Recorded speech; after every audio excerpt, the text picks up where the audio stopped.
Good afternoon, everybody. Good afternoon. Or good late morning and early afternoon. We're going to talk today about some interesting things, but first I have some announcements. We want to welcome everybody here today.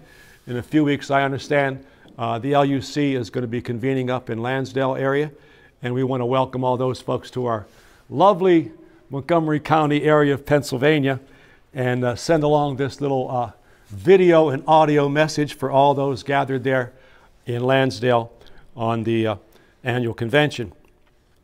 I've been at LUC all my life. My pastor, Father Danilchuk out in Carnegie, was a big promoter of the LUC, and he demanded that the whole parish sign up or else he'd excommunicate everybody. And he was bilingual, so he could excommunicate you in Ukrainian or English or whatever other language. And so I love the LUCers, and we're going to send along this message today. Now, I'd like to talk about a book I published 3 or 4 or 5 months ago. And this book, called Bishop for a Day, describes the struggles of the Catholic Church in this country, both Ukrainian and Roman Catholic, and describes what I think are fairly good, quick and easy, and sometimes not very expensive solutions to all these problems.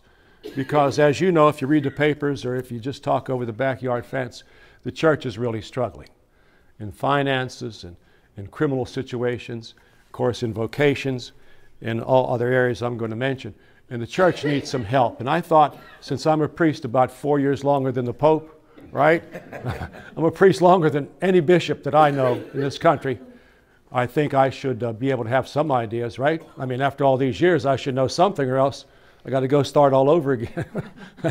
But I'm going to mention these problems, and if you'd like to read more about them, you can get this book on Amazon. It's called Bishop for a Day. Now, one of the biggest problems, no matter what church you go to in this country, Roman Catholic, Ukrainian Catholic, here and near, far, urban or suburban, rural, the big problem you always hear is the matter of the youth. And the question is just about the same everywhere you go. Where are the young people? Where are the teenagers? Where are the college-age kids? They seem to be absent from all our churches. Now, the problem is not only part of the Catholic Church's situation, but also many Protestants, many Jewish people tell me the same thing. They simply cannot appeal convincingly to the young people in this country. And I think if we would just talk about young people for a few minutes, I think we can offer some really workable solutions. The big problem with young people, if you observe them today, is that there's one big enemy in their life, and it's called boredom. And if any young kid gets bored, that's the end of it. With a video game, with a movie, with his mother and father, with playing an instrument, if boredom sets in, you can say goodbye to that young child and that young child's occupation. They just can't put up with boredom. And the people who create all the video games, the people who create the TV shows for youngsters, they know this. That's why you see flashing lights and sirens and bells and all kind of movement, left to right, north and south, in and out. You see colors, you see flashes, because they know young people have vivid imaginations, and they're trying to capture those young people's attention until it comes time for the commercial. And that's plain like Jane, you know. but they're smart, the people who create today's entertainment. And they make sure that the young people are never bored. Little boy next door named Nicholas has a big iPad like this, and he watches fire trucks.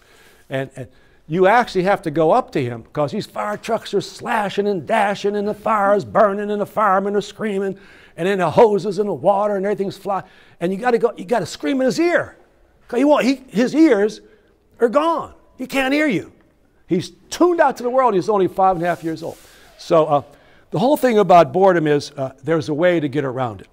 And I'm going to mention 3 things very quickly that you have to have in your church if you want to attract and keep young people. And when you go anywhere you go in the world, you could pass on these 3 items as a gift to from Father Ronnie. The first thing you got to have is you got to have greeters. If you don't have anybody outside your church in your foyer or vestibule with a smile this big, an attractive personality, welcoming these people, especially the young, you're not going to make it. The young people walk in there and no one says hello, no one says how you doing, no one says what's up, what's going on, what's your name? Here's my name's Joanne, my name's Gina, right? Welcome to our church. Here's a bulletin, passes out some items that you want to pass out. If you don't have greeters, forget about it. The people will say you're not friendly, you're not welcoming, and you don't want me there. And it's probably true. I was up in Cape Cod this summer, and I went to Latin Rite Church, big church, in the summertime, jammed up, right? So I'm walking, big promenade, you know, you walk up to these churches, and it was in a town called Orleans.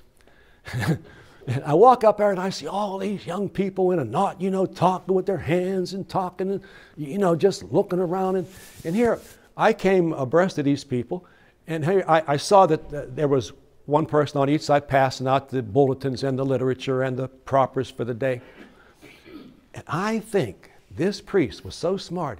He picked the best looking young people in the whole Cape of Cod. So these people attracted so much of pretty ladies and good looking guys, you know, and everybody was excited because they were not only that, but friendly.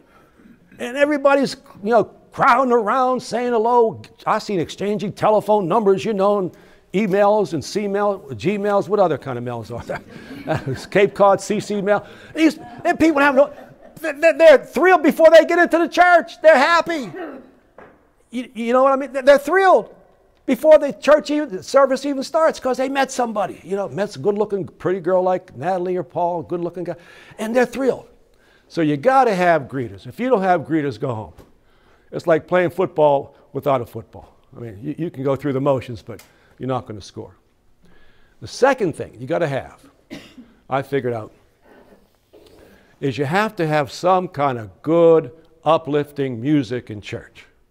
If you don't sing, or of course in Latin, right, if you don't have any uplifting music in church, you might as well go home. You have to elevate men's spirits. We've known that since cavemen times. You got to raise up people's souls and hearts, and you got to let them soar with their voices. And young people, they love music, right? Everybody, who doesn't love music? I mean, right? Young people, the older generation, they had their Springsteen, and they had the Stones, and they had everybody else. You too, me too, you too. Who was that? You too, me too. You too. You sure it's you too? You too. All right. Well, it's you too.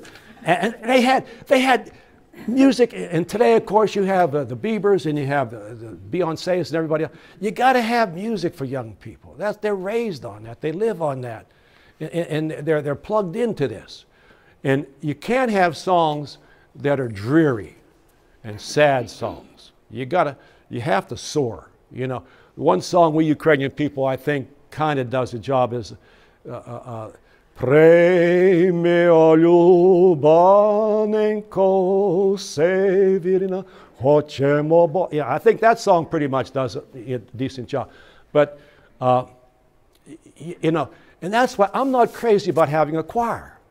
Because if you have a choir up in a choir loft and people downstairs are sitting on their hands, right, and not singing because they don't know this fancy music, I think you may be, unless you're a cathedral church or you have to have a choir for some reason. If you have 6 liturgies, like out in Cleveland years ago, they used to have at St. Joseph's 5, 6 liturgies, maybe one the choir can sing. But I don't think a choir in most churches is a worthwhile effort. I think you're probably losing out in the end run. Bring the choir downstairs, let them sing the congregational chants and songs, and everybody will join in. I remember my father and mother out in Carnegie, they had a pretty well-known choir. Father Danilchuk was out there, and his brother Walter was a director. And they were pretty good. And I noticed one time, while the choir was singing all these fancy schmancy songs, you know, I looked around and the people were sitting in the pews praying their rosary during liturgy. Now, what you got going on here? You got 3 different deals. You got the priest up there praying to himself. You got the people praying the rosary and the choir singing some highfalutin. You got 3 different services going on inside a church. And nobody's with anybody else. You know what I'm saying? There are 3 different deals here. And it's not working. It's not working. Years ago, we used to have a fellow who used to sing a solo. He had a decent voice, right? And some of you older fellows may remember this. I don't know. Well, I guess I'm the oldest one in the room here. But you remember when the fellow used to sing a solo, the creed, we call it in Ukrainian, Viruyu. It used to take him 20 minutes. Viruyu voyet. Remember that? 20 minutes. People sleep. What's he doing? You knock me out, you know. And nice and well-intentioned, but you're praying. You're not praying together. You're praying against each other.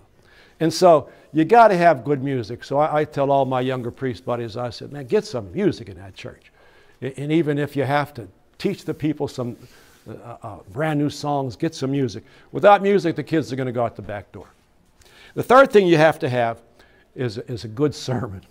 And it's a hard topic because we still have priests in our Ukrainian church and certainly in Latin Rite church read something they picked off the internet, which is sad that they have to do this in English or Ukrainian. Some of the Latin Rite preachers I heard recently were pretty good. I was up in Lafayette Hills for John Nicola's wife's funeral, and that priest was pretty good. But you got to tell a story in a sermon. You got to look at the people in the eye. You can't look at some notes and read, you know. People they can read themselves. If you're going to read, print copies, pass them out, and skip the sermon, right? It's cheaper, faster, right? Everybody got a printer today, right? You probably got 3-4 printers up there. And go ahead, high tech, Hewlett Packard, that's all, you know. You got the Hewlett Packard. But you got to preach from your heart. You got to look those people in the eye, and you have to determine what they need to hear, what they should hear, what they would like to hear, what is good to hear, what's the best to hear. If Jesus were standing right here today, what would he say to your flock? You got 5 minutes, that's all, 5-6 minutes. You don't preach, 10, 15, 20. You got 5 minutes. What would Jesus say to your flock? And tell a story. If you don't have any stories, you didn't live. Everybody got a story. Where are you from? What's your husband, wife's father, mother, sister, brother? You know, can you tell a fishing story at least? Tell about the one that got away, about the lost sheep or the lost goat, the lost fish. Just tell the story. Tell a story and relate it to the gospel. But those three things will keep the youth in church, I guarantee, because we do pretty good here. Compare. You go to churches around, you won't find anybody 16, 17, 18 years old in church. You won't find a soul. You won't find a soul. And of course, the young people, most of them, they're away at college anyway, you know, the smart ones and the ones who have some money to afford it. They're away at college. Now, I want to say one more thing about young people, and I'm going to move on here in a second. There are no more missionaries in this country the bishops have to send. They all died out. The Mary Knowlers upstate New York, they were big on Central and South America.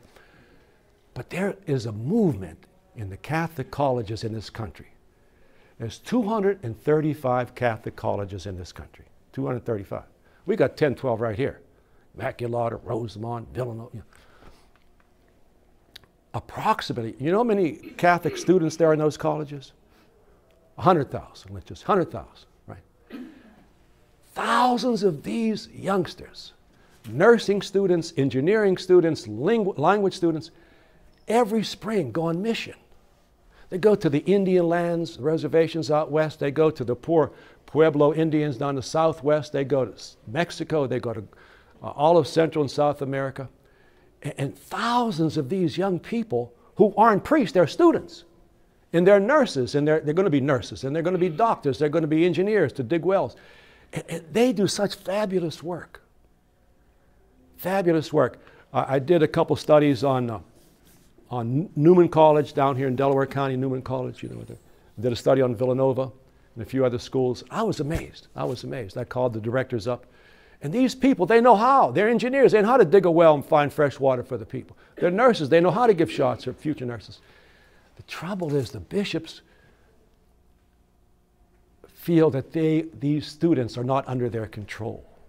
And so the bishops kind of move away from this.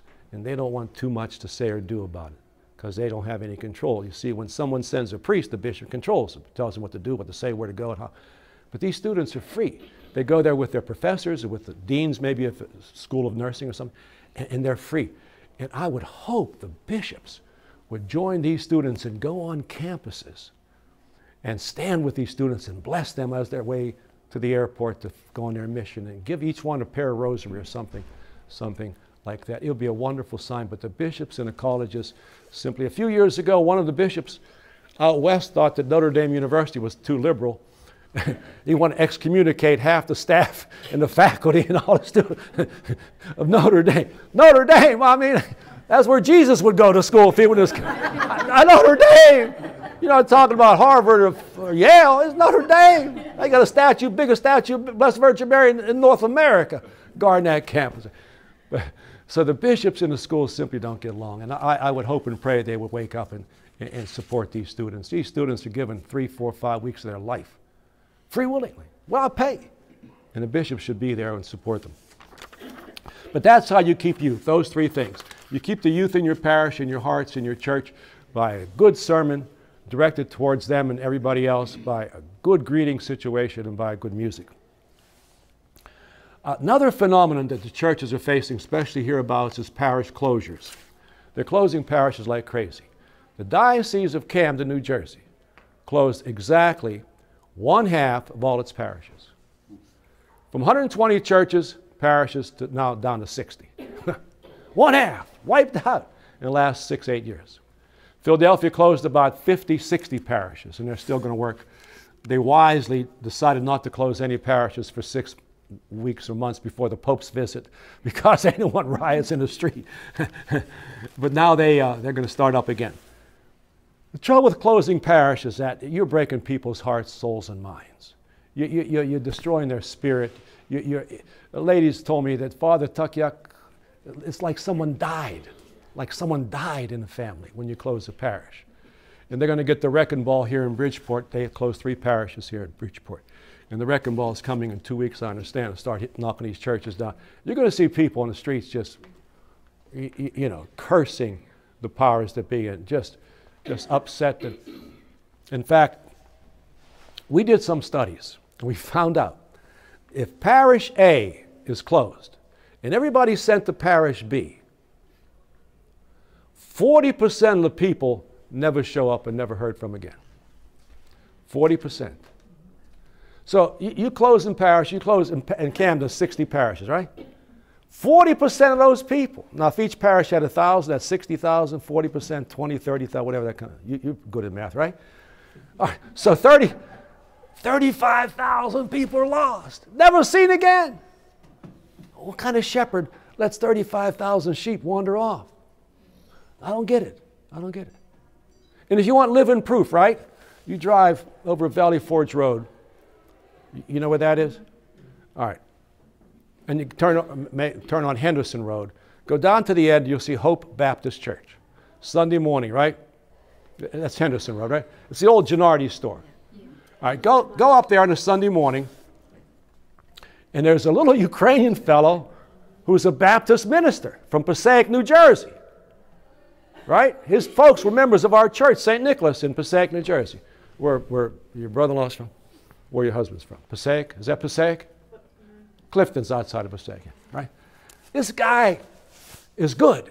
He fire and brimstone. He got a band, got a choir. He's singing his heart out, right? He signs up 2 or 3 Catholic families every week. There's just one Baptist church in the area. 2 or 3 every week. So in a year, what are you looking at? 50, 150 families a year? Catholic. He mentioned K. Underline it to me. Catholic, Father. Ronald, to Sami Katolik. Sami Katolik. You understand Ukrainian pretty good, right? Sami Katolik. Just about 150 families a year he's gaining of lost sheep. Bishops are responsible. The priests are responsible. And that's why closing parish is such a nasty thing. However, there's light on the horizon. There's light at the end of the tunnel, I should say. And it's a beautiful concept, and I can give you some examples how it's working. In this country, there are over 3,000 out in the west and south of priest-less parishes. Over 3,000. The last figure I saw was about 3,300. Now, these are smaller parishes, maybe mission parishes, but still in all, they're parishes, legal parishes with no priest. And what they do, they have a layman. A layman comes in there, administers the parish for fair salary. And this layman schedules the services. If tato, dido, che mama, che ktoś by pomer, you know, they find a priest, they have a list of all the priests in the county. They find a priest, they make arrangements, they get a priest there for you. Baptisms, funerals, weddings, regular services. And this lay person, and oftentimes they're retired doctors, lawyers, Indian chiefs, whatever. You know, the school teachers are good at that, administrators, anybody who oversees anything. Finance wizards like Paul over here. Anybody who can count money and figure out things, they'll hire you as a second career. And you'll be in charge of that parish. You'll administer the parish. In the world, there are 50,000 priest-less parishes. 50,000 Catholic parishes without a priest. Now, the bishops have a problem with this. Out west they don't, because they got no choice. There's no priest. Out down south they don't. But the bishops in the whole Northeast have a problem, because a lay person administering a parish, bishops feel, would be not directly under their control. So they couldn't control. And they're afraid these lay people might, you know, run off with the money or something. I don't know what they're afraid of, but and so they're fearful of doing this. And there's no such thing as a priestless parish in this whole Philadelphia Archdiocese. They rather close the church. But there is some hope. And the hope lies in some bishops who have a good sense and a good love for their people, like the bishop in Pittsburgh. And what he did, this bishop is a Polish fellow named David Zubik. David Zubik, he had two parishes in Braddock, PA. And these two parishes were set to close because the priest had to quit. He was 75 like myself. He was sickly, and he just couldn't go another mile. So the bishop sends a letter to all the people. He said, here's what, I got to close your two parishes. But there is another option. You have an alternative. But you have to tell me what you want. I can close these two parishes, then you got to go to Carrick across the bridge, whatever that river is, Monongahela or Allegheny. Or I could send you a subdeacon or deacon, one of the two, I think it was a deacon, who's not a priest, to administer the parish, to keep the parishes open. Would you accept a deacon? People say, yeah, we'll accept him, we'll take him, send him here right now. And we'll send a car for him. One of them Uber taxi cars, you know. We'll pay both ways. We'll take anybody. People are so thrilled. And this is the first time in the history of Pittsburgh, Pennsylvania, they have a priest-less parish. Because the bishop had enough sense, this Polish fellow, David Zubik, Z-U-B-I-K. So I sent him a letter. I congratulated him. I said, you're doing a good job out there in Steel City. And I even sent him a complimentary copy of my book. It cost me $9 wholesale. But just so things are going to change, because the bishops can't continue on this. Because if something's not working, you know, eventually you come to realize it simply has to be changed. You simply cannot continue doing the same thing. You all do, right? You know what I'm saying? So things are going to change, and I hope quickly. I want to tell you one last thing. I think this is most interesting. We probably don't have too much time, 5 minutes, 6 minutes. I want to talk about vocations. There are no vocations anymore. Roman Catholic Church, Ukrainian Catholic Church, I think there are 4 fellows in Washington, D.C. Seminary, St. Joseph's. Tam je 4 seminaristi, 4. Now here is Charles Borromeo, they got 100 or more than 100, because they got 4 different dioceses there. Diocese Wilmington, Diocese Allentown, different dioceses. And those 100 or 120 seminarians are spaced out over 8 years. They're studying philosophy, theology, so maybe they ordain 10. But 20 priests die every year, so you're losing ground. So vocations, or the lack of vocation is a tremendous problem for every diocese, every church in this country. One thing I think can save their bacon, and what I would like to see happen, if the bishops would begin to advertise. They don't advertise. There are no young people in church. There's no sense sending the priests a little brochure saying, you know, talk about vocations for 2 weeks. There's nobody to hear that in church. You got Babé, Guidé. They're thinking about the Robé. They're thinking about the graves. They ain't thinking about Poklik. And you know, so you're talking to a deaf and dumb group. There's nobody out there to listen to you. So I tell the folks, I always preach that you have to advertise. Why do I think this will work? The United States Army needs recruits. It's now all volunteers, so they can't draft me or you. You think I'm probably too old, I don't know. I could go in as a chaplain, that's right. But I tell you what, it's all volunteer Army. Army, Navy, Air Corps, all volunteer. They give all the recruiting sergeants or captains a quota. You got to go out there and set up a shop, and you got to bring in so many recruits every year, right? Or else there won't be an army. It's that simple. There won't be an army. How do they do it? They advertise like crazy. United States Army. This past year, spent, you want to guess? $666 million. Working on $1 billion. That's the Army, not the Air Corps, not the Navy, not the Coast Guard, not the National, the Army. I didn't want to see the other figures because I know the Marines advertise, I know the Air Force advertise. The U.S. Army, $666 million last year. And they made their quota. And you know, you're looking for people who are going to go out there and learn, you're going to teach them how to kill other people. You know, when you think about the Army, I mean, what are they going to do in the Army? They ain't going to direct traffic. You know, they're going to go dancing every Friday. I mean, what's the Army going to do, right? They're going to kill. They're teaching you how to kill. They don't teach you how to wound, do they? How to tackle somebody, or they don't teach you how to, you know, speak nice, right? They teach you how to shoot and kill. That's it, Paul, right? Here's an enemy. We'll tell you who they are. Don't shoot until we tell you. That's him. Shoot. You know, that's the Army, Navy, Air Force, right? All the same, which is their business. Now, if you think that's high, let me just give you another quick one here. All right. Last year, Coca-Cola, right? What do you think Coca-Cola advertises in a given year? Super money, right? Give me a guess. Billions. $3.3 billion. $3.3 billion last year, every year, from now until doomsday. $3.3 billion. Television, radio, newspapers, spots, billboards, right? $3.3 billion. You're not surprised at this. You kind of knew.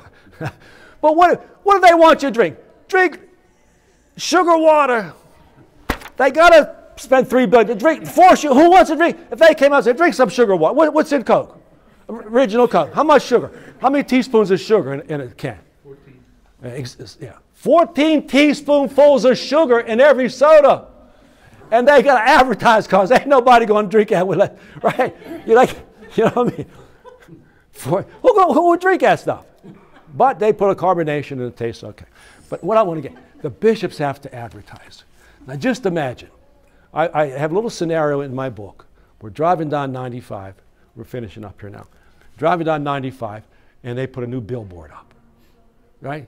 What, 25,000 maybe a month. How much is a billboard? A month or something, right? I mean, that's a billboard. Right? Put it 6 months, 20, right? And there's a picture of a handsome priest on there, you know, blonde hair, you know, tall, thin, blonde hair, you know. And this priest is putting a finger out there, you know. Maybe they have one of them mobile fingers. And people stop in their cars because there's a big message all the way across the bottom, one of them LED messages that flashes, you know, get your attention, right? And the message is, you know, check your inbox today. You might have the call. Right? You get it? Yep. Check your smartphone. What is that thing called? iPhone. No, iPad, right? Check your Droid, right? You might, maybe the call came in, right? And the toll-free number would be GODCALL, right? Wouldn't that be neat? Yeah. 888, what's the toll-free number? 908, 888? 800 GODCALL. Wouldn't that be neat? Big sign. Everybody would see it, right? Paul, what do you think? Right? George, what do you think? But there's something better. I have a dream. I don't know when I'm going to die, but maybe before I die, I'll see this, right? You ready for this? Yes. Halftime at the Super Bowl, right? All the dices get together, $300,000, $500,000 a piece, right? Kick it in. buy some ads for the Super Bowl, right? Maybe the dream even would be the Eagles playing the Steelers or something, but I don't think that's ever going to, in my lifetime or any of you young, not in your lifetimes, not even in that baby's lifetime back then, right? And this ad comes on, right? And the ad has big print. You know what it says? Like the movie Men in Black, right? You know, with Will Smith and Tommy Jones. What's Tommy Lee? Tommy Lee. Yeah, he's a tough guy, right? Is he a tough guy? Tough guy.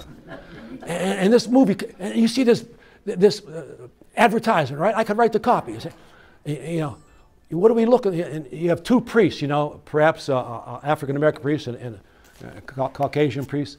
And maybe they can even look like, get those two same guys, they'd probably do it for free, you know, just for some exposure. I bet you one of them is Catholic. I bet that Will Smith could be. But in any case, you get them walking out, right? Say, what are we looking for? Well, they used to look for zombies, right? Dead people, right? And maybe they're looking for lost sheep. We're looking for lost sheep, right? And you have a big caption on the bottom, right? 30-second spot with something, some text like, we're on the hunt for a few good men in black or something. I mean, just to get your eye, you know, simple ad like that. I mean, I could write the copy. I don't even work on Madison Avenue, you know. But you got imagination. But just imagine, Super Bowl, 100 million people watching. You know, but the bishops, that's the only way they're going to get vocations, if they don't advertise. Now, I have one last thing to tell you as a bit of a message. And it's, we have some lawyers in the audience, I know that, and lawyers know all about wills, right? Everybody knows about a will, and that I'm sure you wrote some wills up for people, right? Jesus left us a will. Now, we might not regard it as such in the past, but it truly is a will. And it's when he was going to ascend to heaven. And he gathered his favorite disciples, we don't know how many, and his family, and he spoke about 6 lines as his will and last testament. And that's what I want to leave you with today. And of course, it's the words that I read today at the baptism. Right? The words I read today at the baptism. And Jesus tells the disciples, I want you to go therefore and give my teaching to all nations. Go to all nations and give my teaching.